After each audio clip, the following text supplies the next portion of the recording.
안녕하십니까, 우짜입니다. 2026년 8월 7일 아침까지 확인한 세상 돌아가는 얘기입니다. 그럼 뉴스 보시죠. 네, 장동혁, 이재명이 형사법 법조문 안 봤다, 역대급 망언에서 참담하다 이네요. 빛의 속도로 개정한 형사법도 안 읽었다면 정권이 빛의 속도로 무너질 것. 동의합니다.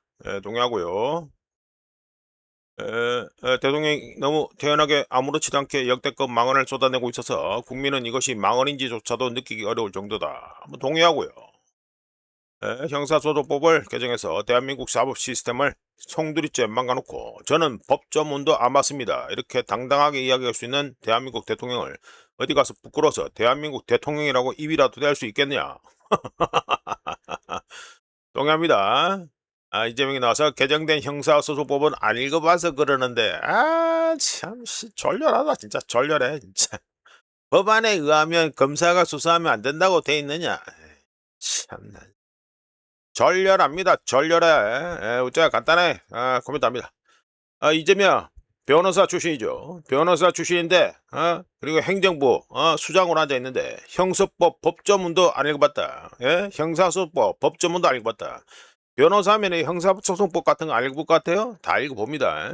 근데 안 읽어봤다, 이게 뭔 소리죠? 이게 나중에 톡 낄 것 생각해서 빌드업 하고 있다는 거 소리가 되겠죠. 진짜 졸렬합니다. 이재명 좋은 의도 정책도 국민이 피해주면 아나님한테 이 매기려고 그러는 것 같은데, 일부러 매기려고 그러는 것 같은데, 보안수사권 폐지하고요, 형사법 개정하고 그거 지가 통과시켜놓고 있다고 소리하면은, 그러면은 매기자는 소리지. 매기자는 소리죠. 얼굴은 볼 필요 없고요. 뭐 아침 대바람부터 해가지고 얼굴 볼 필요 없고 넘어갑니다. 졸렬한 거에다가 매긴다. 매긴다. 청와대 대법관 인사 제청 법적 절차에 의해 신속히 이루어져야. 아이 또 저희대 탄핵 이것도 쳐떠들고 앉아있네 이것들. 머리 감당 안 되고요. 머리가 감당 안 되고. 예. 노태학은 패스하고. 이훈구 참나. 이훈구 아는 사람도 다 알죠. 이훈구 이거 누가 임명했습니까? 문재인이가 임명했지요. 그리고 이훈구의 경우 전력이 있죠. 어떤 전력이 있습니까?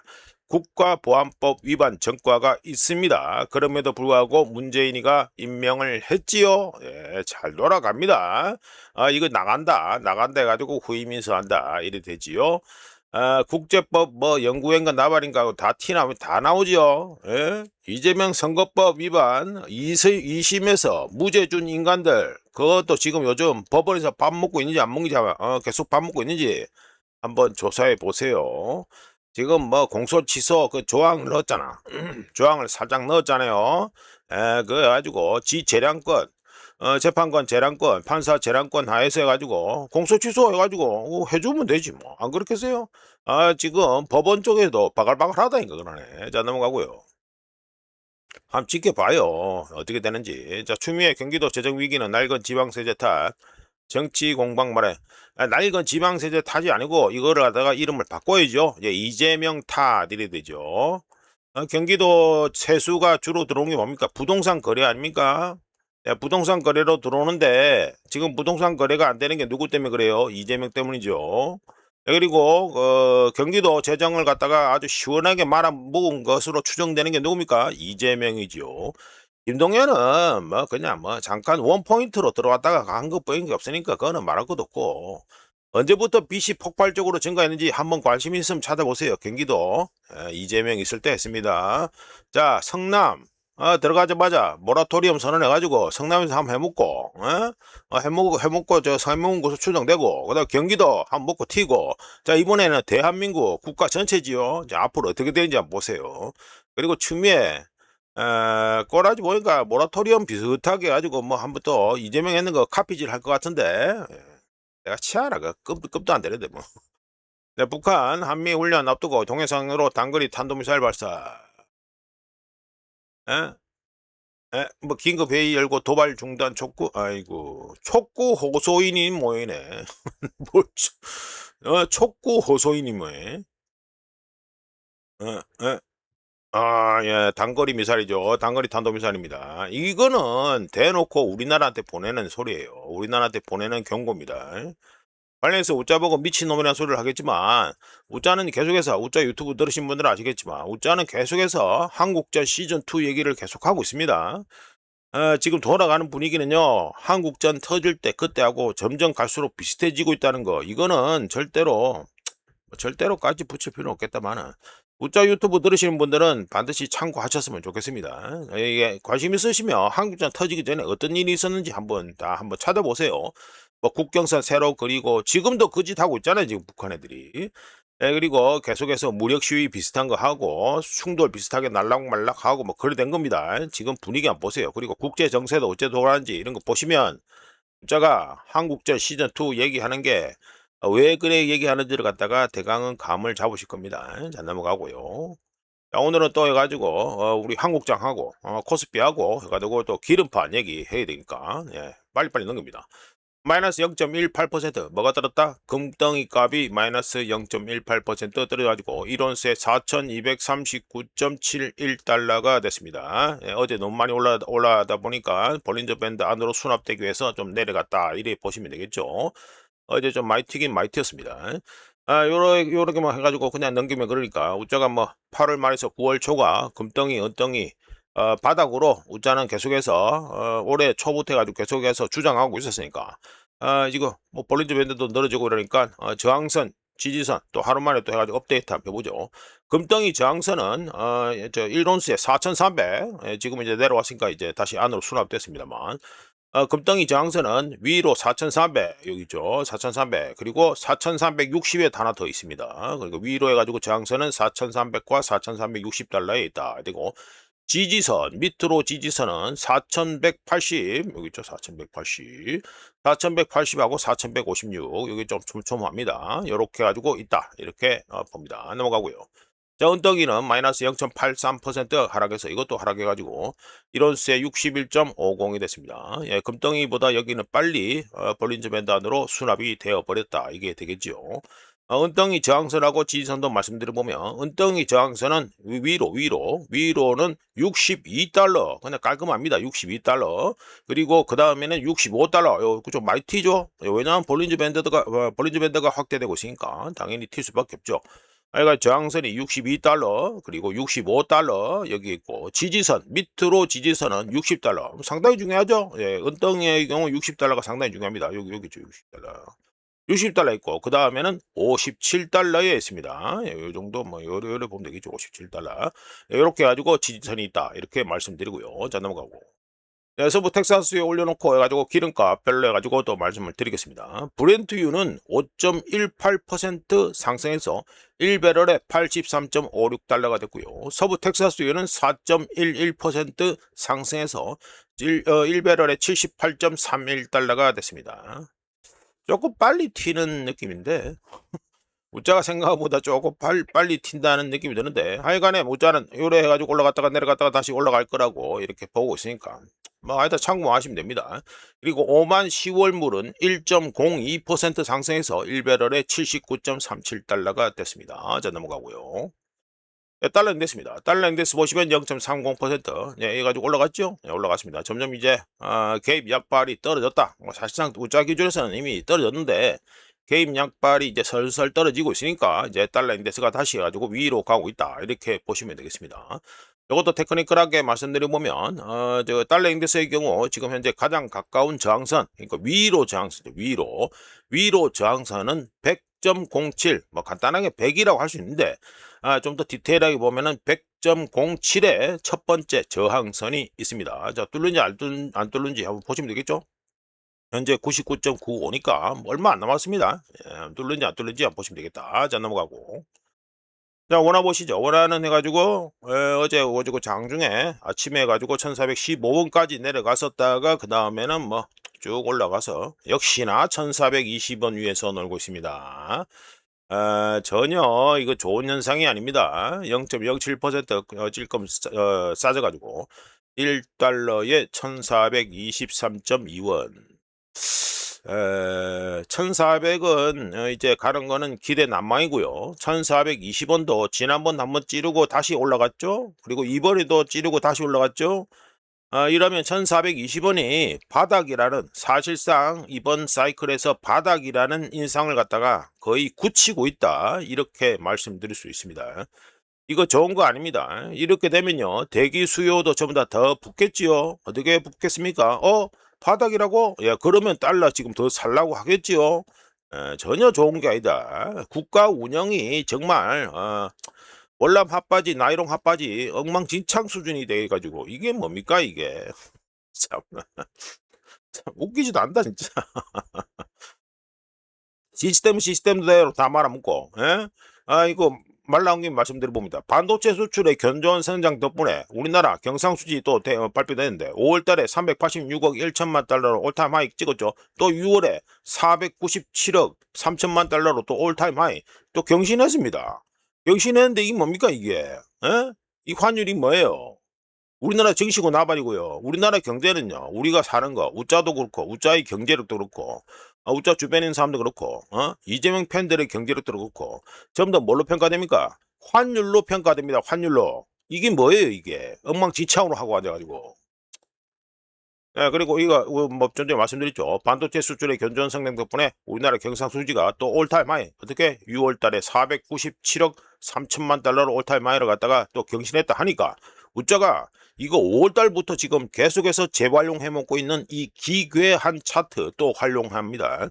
자, 이거 뭐 계속해서 좋아진다 하는데 환율 어떻게 되죠? 환율은 똑같이 해가지고 기괴하게 환율이 싸지는 이 기괴한 이 현상을 갖다가 또 볼 수 있다. 한번 지켜봅시다. 이게 우짜가 5월 달부터 계속 써먹고 있는 차트입니다. 이거. 자, 넘어가고. 엔화 보시죠. 엔화는 이제 개입 약발이 끝났다는 걸 차트를 통해서 알 수 있죠. 예, 차트를 통해 알 수 있습니다. 어느덧 해서 1달러에 158.456엔이 됐습니다. 0.46% 싸져가지고 슬슬 이제 올라가고 있습니다. 자, 이런 가운데 어제 해가지고 30년 만기 일본 국채 옥션이 있었는데 지난 세션 때 3.993%였는데 3.937%로 요거는 신경을 쓴 덕분에 하락했고요. 하지만 6개월 만기 일본 국채 옥션 결과 지난 세션 때 1.0118%인데 1.1753%, 이러면 얼마가 올라간 거냐? 이러면 대략 한 15, 16 베이시스 포인트, 좀 많이 올라갔다 보면 되겠죠. 단기분인데, 이렇게 해가지고 옥션 결과가 6개월물은 안 좋게 나왔다, 이렇게 업데이트 해드립니다. 자, 넘어가서 우리나라 코스피 얘기하기 전에 엔화 강세 모멘텀이 상실됐다 해가지고 말씀을 드리죠. 뭐 이거는 뭐 블룸버그 차트인데 그냥 말하려고 갖다 놓은 거고요. 1998년 이후 처음으로 미일 공동 외환 시장 개입이 있었음에도 불구하고 미국 상품선물거래위원회, 줄여서 CFTC라고 부르죠. 미국 상품선물거래위원회의 자료에 따르면 자산운용사와 레버리지 펀드가 보유한 엔화 순매도 포지션이 2024년 이후 최고 수준으로 치솟은 것으로 나왔습니다. 자, 아시는 분들은 다 아시고, 우짜가 뭐 어제 엔화 얘기를 많이 했기 때문에 그냥 막 얼추 다 패스하고요. 엔화 약세는 아시아 통화 전반의 약세 위험, 그러니까 아시아 통화들의 약세 위험을 갖다가 높인다. 이거는 반드시 기억하셔야 되겠습니다. 좀 전에 우리나라 워낙 보셨죠? 예, 바닥이다. 1,420원이 바닥이다 생각 같으면 이 대기 수요도 이제 들어올 수 있다는 거, 이거는 분명히 참고하셔야 되겠습니다. 넘어가고요. 이거는 코스피 하락장 소식 또 업데이트해서 말씀드립니다. 어제 뭐 우리나라 코스피 보신 분들은 뭐 다 아실 거고, 8월 6일 어제 코스피는 또 마이너스 4.58% 하락하면서 종가 기준으로 하면은 30.92% 하락한 거. 어디 6월 고점 역대 최고치 대비해서 지금 현재 마이너스 30.92% 하락한 게 되고, 폭락한 게 되고, 장중 최고치 기준으로 하면요 마이너스 33% 현재 폭락 중입니다. 삼성전자가 어제 마이너스 6.30% 하락하고, SK 하이닉스는 얼마나 떨어졌다? 두 자리나 떨어졌죠. 마이너스 10.37% 하락했는데 6월 최고치 대비해서 삼성전자는 마이너스 37%, SK 하이닉스는 마이너스 48%. 그러니까 SK 하이닉스는 주가가 반동갈이 난 상태입니다. 반동갈이 났다. 그리고 이게 끝나지가 않고 현재 계속해서 진행 중이다. 최태원이가 뭐 SK 주식 사놓고 있으라며. 예? 사놓고 있으라며. 예? 이게 어떻게 된 거예요 이게? 지가 떠든 거 책임지나? 하여간에 8월 6일 하락은 어제 하락은 전날 밤 어제 아침에 제가 그 뉴스 모험 소개할 때 말씀드렸죠. 메모리 칩 시장 약세 또는 실적 발표 후 시간 외 거래에서 샌디스크가 마이너스 8% 그리고 웨스턴 디지털 그 뭐 이거 하드 디스크 뭐 이거 그죠? 웨스턴 디지털이 마이너스 12% 폭락하면서 아시아 증시 심리에 부담을 줬기 때문에 이렇게 됐는데 샌디스크의 경우 강력한 실적 발표에도 불구하고 부진한 향후 전망치를 갖다가 내놓으면서 메모리 반도체 사이클이 정점을 찍었을 수도 있다라는 우려가 커지게 만들었습니다, 어제. 그로 인해서 메모리뿐만 아니라 스토리지 부문의 전반적인 하락을 부추겼지요.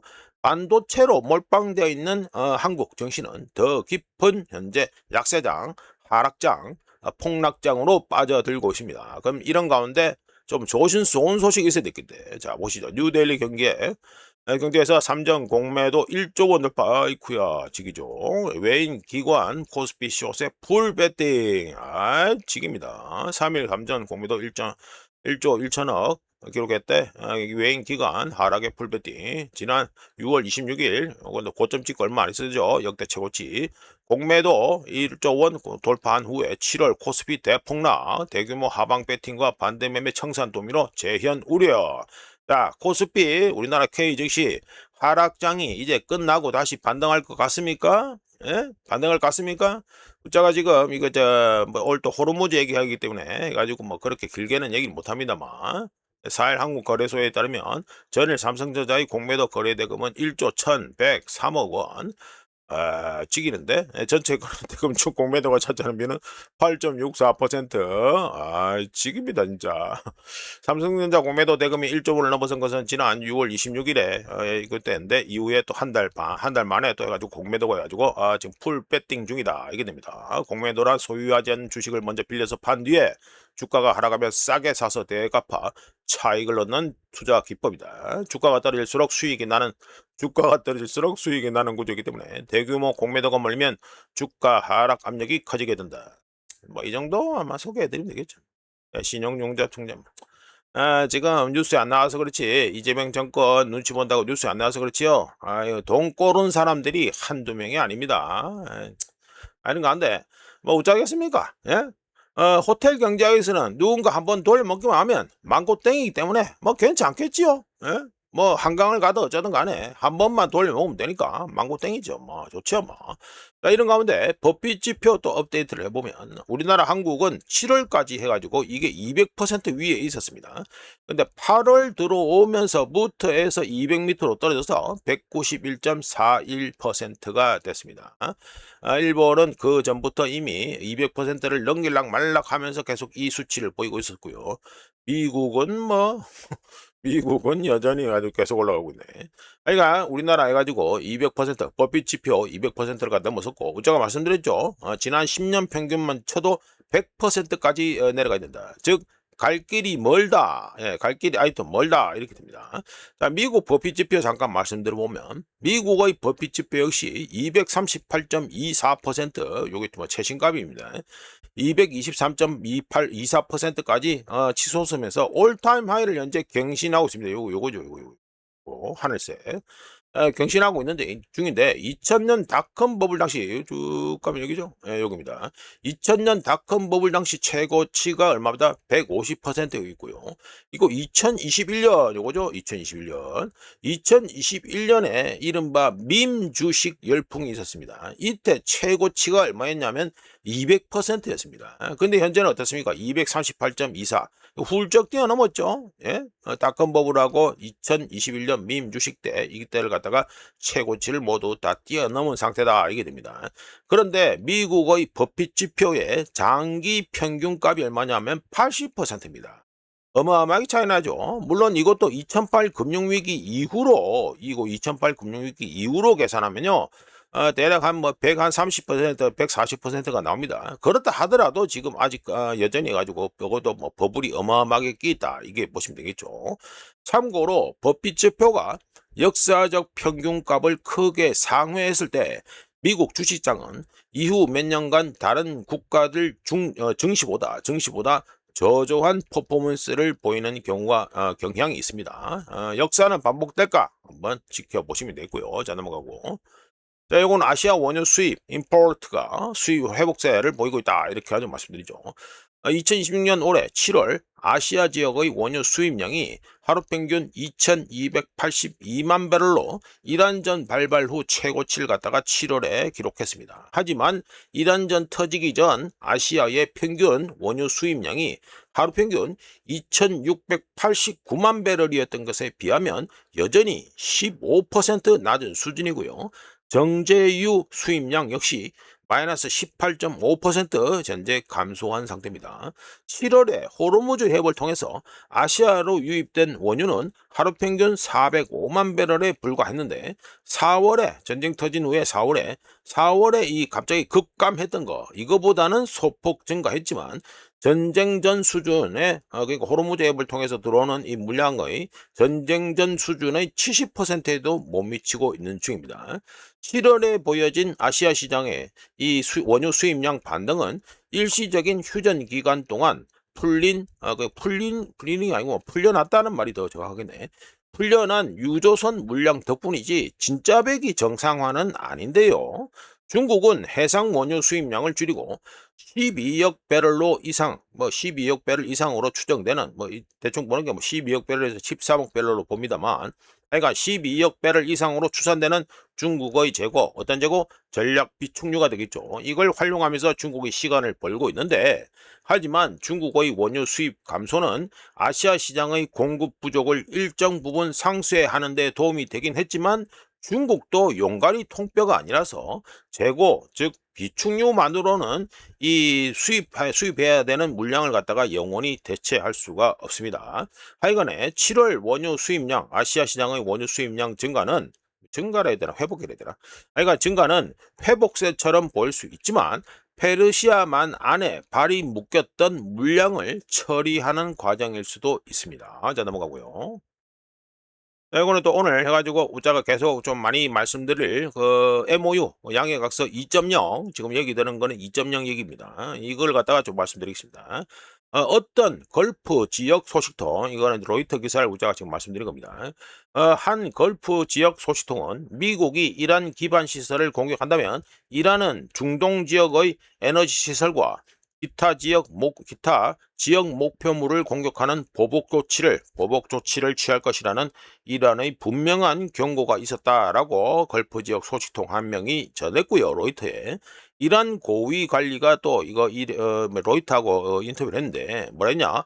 테헤란 관점에서 트럼프는 두 가지 달갑지 않은 선택에 직면해 있는데 하나는 중동 지역 전체를 휩쓸고 글로벌 에너지 공급을 마비시킬 수 있는 분쟁을 확대하는 것이고 또 다른 하나는 워싱턴이 원하는 결정적인 승리에는 미치지 못하더라도 협상을 통해 문제를 해결하는 것이다 라고 주장했습니다. 그러면서 해당 이란 외교관이죠.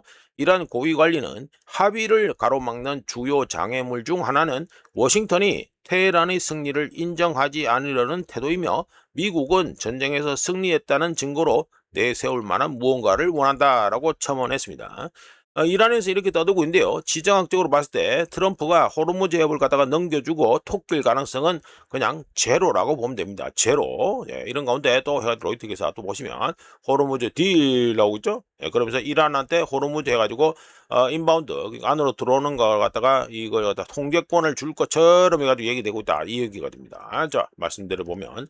이란하고 오만이 현재 합의 논의 중인데 이 합의된 게 아니고 합의하려고 하는 이 초안에는 해협을 통과해 페르시아만으로 향하는 선박을 이란이 통제하는 이러한 컨트롤 오브 인바운드 트래픽 이란이 통제하는 내용이 그 해당 합의안에 포함될 예정이며 주요 쟁점 중 하나는 반대 방향, 그러니까 아웃바운드죠. 어딥니까? 나가는 거, 페르시아만에서 나가는 거.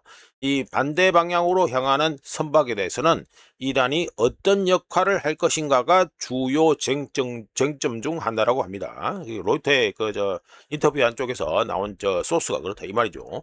이란 고위 관리 쪽에서는 뭐란다? 이란은 해협을 이용하는 선박의 화물 가격의 5에서 7%, 5에서 7%의 통관 수수료를 요구하고 있고, 오만은 약 3%의 수수료를 얘기하고 있고, 그죠? 오만도 슬쩍 붙었다 이거죠.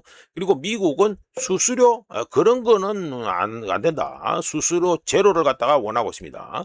참고로 명목상으로는 통관 수수료를 자발적으로 부과하는 것이 이 호르무즈 해협 교착 상태를 해결할 수 있는 방법이 될 수 있지요. 하지만 이란의 공격 위협이 암묵적으로 그리고 사실상 존재하기 때문에 선박들이 수수료를 지불하지 않고 또는 위험을 무릅쓰고 해협을 통과 못할 가능성이 높다는 문제가 많습니다. 그러니까 이게 자발적이란 말이 그냥 말장난이라는 얘기가 되겠죠. 이런 가운데 이란은 오만과의 합의가 최종 확정되더라도 호르무즈 해협 재개방은 미국이 다음과 같은 약속을 이행하는 걸 전제로 한다고 협상팀 관계자가 이란 통신, 그러니까 파르스 통신에 또 이바고를 갖다 입을 털었습니다. 뭐냐면 첫 번째, 해상 봉쇄 해제, 두 번째, 이란산 석유 화학 제품, 천연가스 수출 제재 해제, 세 번째, 이란의 동결 자금 전액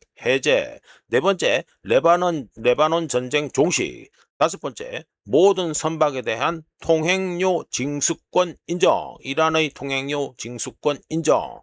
이거 해가지고 전제를 하는데 이미 다 계속 지겹도록 계속 보는 거지요. 예, 똑같은 거 계속 우려먹고 있는 겁니다. 간단히 말씀드려서 MOU 사인하던 그때 원점으로 되돌아갔다 이 소리가 되겠지요. 그래서 어제 우짜가 말씀드린 것처럼 오늘 좀 길게 말씀드린다고 했는데, 자, 좀 말씀드리죠. 먼저 이거 핵심이 뭐냐면 호르무즈 해협을 열든지 말든지 간에 지금 현재가 요번에 가장 중요한 지금 시간대 타이밍이다 해가지고 말씀드립니다. 먼저 정치적으로 봤을 때 2026년 올해 미국 중간선거가 이제 3개월 앞으로 다가왔습니다. 그리고 미국 정치판에 관심 있는 분들은 아시겠지만 미국 유권자들에게 가장 큰 영향을 미치는 시기는 8월과 9월입니다. 8월과 9월에 얼추 거의 판세는 확정된다고 보시면 돼요. 그래서 지금이 상당히 중요하다 이 말입니다. 따라서 지금 아니면 협상할 기회가 미국뿐만 아니라 이란에게도 없다고 보시면 돼요. 공급 측면으로 또 옮겨서 시선을 돌려보면 바벨 만렙 해협 봉쇄건으로 인해 사우디아라비아의 원유 수출량이 하루 평균 150만 배럴이 감소했고요. 골드만삭스에 따르면 지난 2주, 그러니까 7월 넷째 주와 마지막 주 동안 글로벌 석유 시장의 수급 밸런스, 그러니까 공급하고 소비 이거죠. 수급 밸런스는 마이너스 630만 배럴 per day, 그러니까 하루 평균 630만 배럴의 공급 차질이 있었다라고 골드만삭스에서 얘기했습니다. 이런 가운데 오만 항로 이용이 어렵거나 그리고 아랍에미리트의 푸자이라 항이 공격 대상, 누구의 이란의 공격 대상에 포함이 될 경우 현재 발생하고 있는 공급 부족 양은 하루 평균 1200만 배럴까지 증가할 것으로 예상되는데요. OECD의 상업용 원유 재고가 현재 1억 배럴 밑으로 떨어졌습니다. 이제 이러면 어떻게 됩니까? 산수를 해보면 한 달 이내로 OECD의 이 원유 재고량은 운영상 최소치의 바닥에 도달하게 된다는 문제가 있습니다. 이래 보든 저래 보든 현재가 지금 골든타임이다 이 소리가 되겠죠. 지금 현재 8월달이 골든타임이다 이 소리가 됩니다. 참고로 우짜가 이거는 업데이트 안 하고 전에 썼던 그 차트 그냥 재활용하는데 그냥 요 추세만 보시면 되겠죠. 이 터치할 때마다 해가지고 타코 짓이 나왔다고 제가 말씀드렸잖아요. 트럼프의 이란용 타코는 항상 이 유가와 연결되어 있는데 첫 번째 타코는 언제 했습니까? 이 4월달에 있었잖아요. 4월달. 이 4월달에 2026년 4월 초에 있었고 실제로 유가는 어떻습니까? 급락을 했었지요. 급락을. 4월 당시에는 이란전을 해결하고 이란 관점에서 보면 이란에게 호르무즈 해협 통제권을 넘겨주기에 제일 안성맞춤인 시기가 바로 2026년 4월이었습니다. 그러니까 뭐 대충 말만 대충 뭐 어째 좋게 하고 사실상 통제권을 이란한테 줄기에 상당히 좋았다. 그러니까 이란 관점에서 봤을 때 그렇죠. 하지만 그래봤자 이란이 더 많은 걸 요구하면서 역시나 엎어졌을 가능성이 우자는 높았다라고 봅니다. 두 번째 중요한 타코는 언제 벌어졌습니까? 6월 달에 벌어졌죠. 6월 달에. 그러니까 특정해서 말씀드리면 MOU죠. MOU. 자, 6월 달에 맺은 MOU가 바로 중요한 타코인데 쭉 떨어지잖아요. 쭉 떨어집니다. 이 MOU를 두고 각각이 다른 해석을 하죠. 예, 다른 해석을 합니다. 이란은 어떻게 해석합니까? 호르무즈 해협 통제권이 자신에게 넘어왔다고 해가지고 해석을 했고, 미국은 어떻습니까?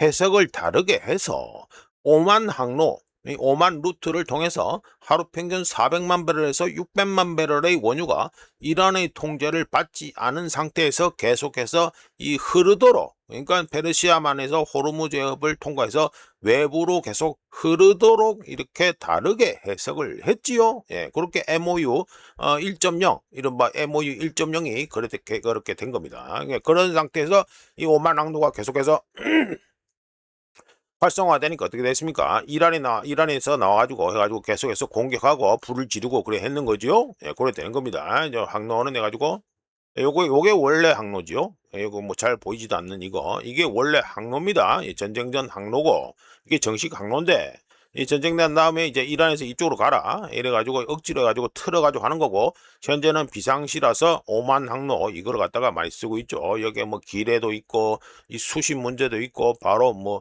여기 저 반도 여기도 지나가야 되기 때문에 상당히 위험합니다. 근데 어쩌겠습니까? 이제 물건을 갖다 돌려야 되니까.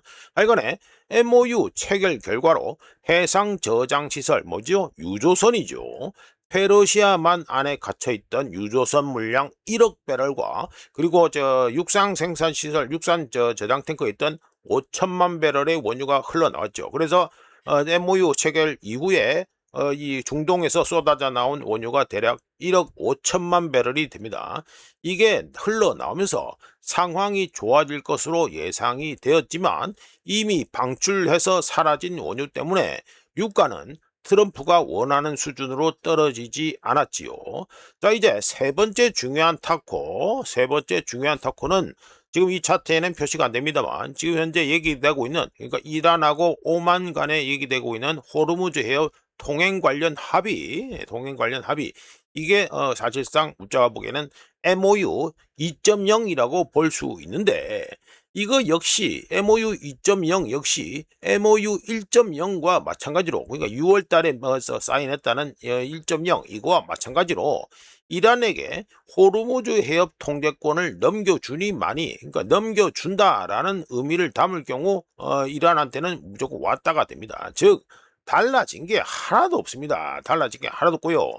MOU 2.0이라고 부르든 MOU 1.0으로 부르든 뭐 MOU 2.0이라고 부르면서 MOU 1.0으로 받아들이면 되는 뭐 이 사실상 뭐 엎어치나 매치나 똑같은 물건인데 하여간 이 합의안으로 다시 돌아가게 되면 이스라엘이 중요한 문제가 있습니다. 아까 저 이란에서 요구한 게 뭡니까?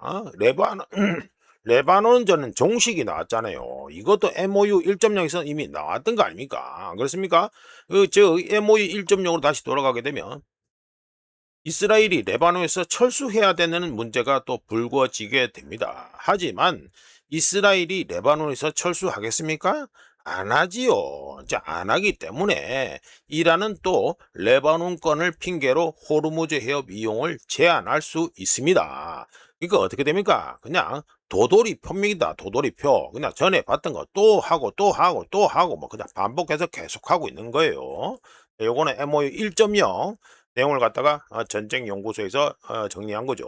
자, 올려놓고 그냥 말씀드려보면 한편 이란의 최종 목표가 무엇인가 이거에 관심이 가는데 이란은 이란 혁명 이후 최대한의 협상력을 갖다가 이번 호르무즈 해협을 통해서 확보했기 때문에 이 기회를 120%, 150% 활용해야 된다는 걸 이제는 알고 있습니다. 따라서 미국의 존재와 이란에 대한 군사 공격 행동, 그러니까 군사 행동 위협이 있는 한 어떤 이름의 합의든 간에 이라는 핑계를 들어서 지키지 않을 것이고 합의는 계속해서 지연될 것이 웃자가 보기에는 그냥 100% 확실합니다. 즉 MOU 2.0으로 부르든 MOU 1.0으로 부르든 그리고 트럼프 탁구 짓이라고 부르든 뭐든 간에 상황이 개선될 가능성은 매우 낮다는 소리가 되죠. 대충 이제 정리해보면 아이고 마침 대바람부터 떠드니까 항상 목이 막힙니다. 이런 가운데 석유 시장은 MOU 2.0 헤드라인을 가격에 과도하게 반영해서 많이 떨어뜨렸죠. 하지만 현물 시장은 그런 거에 신경 쓰지 않아서 실물 수요, 현물 수요는 여전히 강하고 이제 시간은 별로 남지 않았습니다. 좀 말씀드렸죠. OECD 재고 이것도 이제 1억 배럴 밑으로 떨어졌다라고 말씀드렸습니다. 웃자가 보기에 트럼프는 중간 선거 전까지만 모든 폭탄의 초침이 돌아가는 거, 일본의 그 엔화권도 그렇고, 다 지금 하는 거 보면, 중간 선거 전까지만, 어쩌든지 땜빵을 하자. 예, 그거로 우짜개적으로 그렇게 예상을 해 봅니다. 그러니까 중간 선거 끝난 다음에는, 한번 터뜨려가지고, 2차 세계대전처럼, 이제 경제공황 한번 오고, 그러면 분위기는 좋겠지요.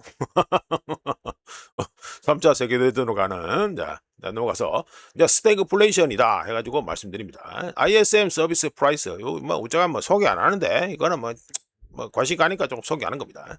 ISM 서비스 프라이스, 뭡니까? 물가죠, 물가? 네, 물가입니다. 비즈니스 프라이스 해가지고, 이제 퍼런세, 요거는 오르고 있다는 걸 보여주고, 이게 6월 달에 67.7이었는데 7월 달에 70.3으로 해가지고 더 올랐습니다. 그러면서 2022년 10월 이후 최고치에 근접했고요. 반대로 서비스 물가, 그러니까 이게 뭐 반대가 아니고 이거 계속 말씀드려보면 이거 물가죠, 물가. 비즈니스 프라이스니까 이 서비스 물가인데 서비스 물가가 2년 넘게 상승세를 이어가고 있고 2024년 3월 이후 16.9포인트나 상승한 상태입니다. 반대로 ISM 서비스 employment, 그러니까 고용이죠, 고용. 요거는 물가고 이거는 고용입니다. 이 고용은 6월에 51.2였는데 7월에 47.4로 또 하락하면서 2026년 올해 3월 이후 최저치를 기록했고 50 밑으로 떨어지면 뭡니까? 이 기준점이 이거 50 아닙니까? 이런 거 PMI 이런 거는 50이 기준점인데 50 밑으로 떨어지면 뭐죠? 경기 위축, 경기 수축 국면이다라는 거죠. 여기 위로 올라가면 경기 확장 국면이라고. 근데 50m로 떨어졌으니까 어떻게 됩니까? 경기 위축 또는 경기 수축 국면에 다시 진입했다라고 말할 수 있습니다. 이거 서비스 인플로이먼트 고용의 경우 2025년 10월 이후 두 번째로 낮은 수치에다가 지난 5개월 중 4개월 동안 경기 위축 또는 경기 수축 국면에 계속해서 잠겨 있다라고 말씀드립니다. 즉 이게 뭡니까? 뭐 복잡하게 뭐 이리 올라갔다 내려갔다 뭐 숫자 얘기하고 수치 얘기하고 미리 말씀드렸는데 간단하게 말씀드려서 이 프라이스 물가는 상승하고 employment 고용은 지금 하락 추세를 갖다가 보이고 있다. 상승 추세, 하락 추세. 자, 물가는 상승하고 고용은 하락하다. 이게 뭐죠? 우리가 학교에서 배웠던 스태그플레이션이다. 이게 됩니다. 스태그플레이션이 계속해서 이어지고 있다라는 소리가 되겠습니다. 자, 넘어가고요. 자, 이거는 실러 PE 레이시오 해가지고 말씀드립니다. 주가 수익 비율 PE 레이시오가 높으면 현재 주식이 비싸거나 고평가되어 있다는 걸 뜻하고 낮으면 현재 주식이 싸거나 저평가되어 있다는 걸 뜻한다. 따라서 보다 정확한 분석을 위해서 경기 조정, 주가 수익 비율 이런 거, 그러니까 실러 해가지고 캐펙, 뭐 케이프, 뭐 카페라고 제가 카페라고 했는데 하여튼 CAPE 캐프 이가 되죠. 실러 그러니까 노벨 경제 학상 수상자인 로버트 실러가 경기 조정, 주가 수익 비율이라는 걸 갖다가 개발했는데 이것 역시 우자든지 간에 이 수치가 높으면 위험하다는 거고 낮으면 묻고 더블로 가면 된다라고 우자가 이미 한번 소개시켜 드린 바 있습니다. 이런 가운데 이 실럽 레이시오 이거 자체가 닷컴 버블 때인 닷컴 버블 때 피크 요거죠, 요거. 닷컴 버블 때 이 피크입니다. 이 피크가 1999년 12월에 찍은 건데 이게 44.19로 해가지고 피크를 찍었는데 닷컴 버블이 터진 후에 쭉 떨어지죠. 닷컴 버블이 터진 후에 S&P 500은 마이너스 43% 폭락했고 나스닥은 75% 이상 폭락했었습니다. 그런데 2026년 8월 현재 얼마다? 42.28로 우자가 7월 달에 이거 소개를 시켜드렸는데 7월 때보다 더 올라갔습니다. 2026년 현재 판때기 상황은요. 닷컴 버블 때보다 더 안 좋아서 몇몇 소수의 거대 시가총액 종목의 주가에 의해 지탱되는 제대로 기능하지 않는 주식판이라고 볼 수 있고요. 그 이면에는 상상을 초월하는 레버리지와 시스템적 부채가 숨겨져 있기 때문에 2008 금융위기를 껌으로 생각하게 만들 정도입니다. 즐길 땐 즐기더라도 단순 조정이 아니라 붕괴가 기다리고 있다는 걸 갖다가 참고하셨으면 좋겠다 이렇게 말씀드립니다. 자, 이렇게 해서 2026년 8월 7일 아침까지 확인한 세상 돌아가는 얘기입니다. 구독, 좋아요 그리고 회원가입 감사합니다. 내일 또 찾아뵙겠습니다.